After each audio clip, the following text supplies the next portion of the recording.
ഒരു മേയർ എന്ന് പറഞ്ഞു കഴിഞ്ഞിട്ടുണ്ടെങ്കിൽ ഒരു നഗരത്തിൻ്റെ പിതാവാണ്. അതായത് നമ്മളുടെ ഓരോ മന്ത്രിമാരുടെ സെക്ഷൻസും ഓരോ ജില്ല അടിസ്ഥാനത്തിൽ കൈകാര്യം ചെയ്യുന്നത് മേയറാണ്. അതായത് ഒരു നഗരത്തിൻ്റെ പിതാവ്. കാരണം എല്ലാ മിനിസ്റ്റേഴ്സിൻ്റെയും പ്രൊജക്റ്റുകളും കാര്യങ്ങളും പ്രോപ്പറായിട്ട് കോർഡിനേറ്റ് ചെയ്യുന്ന മേയറിൻ്റെ വാഹനമാണ് നിങ്ങൾ ഈ കാണുന്നത്.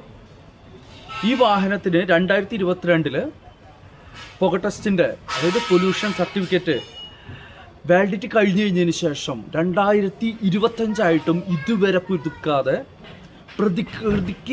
പ്രകൃതിക്ക് ദോഷകരമായിട്ട് നിരത്തിൽ ഈ വാഹനം ഓടിക്കൊണ്ടിരിക്കുന്നു. ഒരു നഗരപിതാവ് തന്നെ നിയമത്തിൻ്റെ കാര്യത്തിൽ എത്രത്തോളം, അതായത് കൊച്ചിയുടെ മേയർ എത്രത്തോളം ബോധവാനാണ്,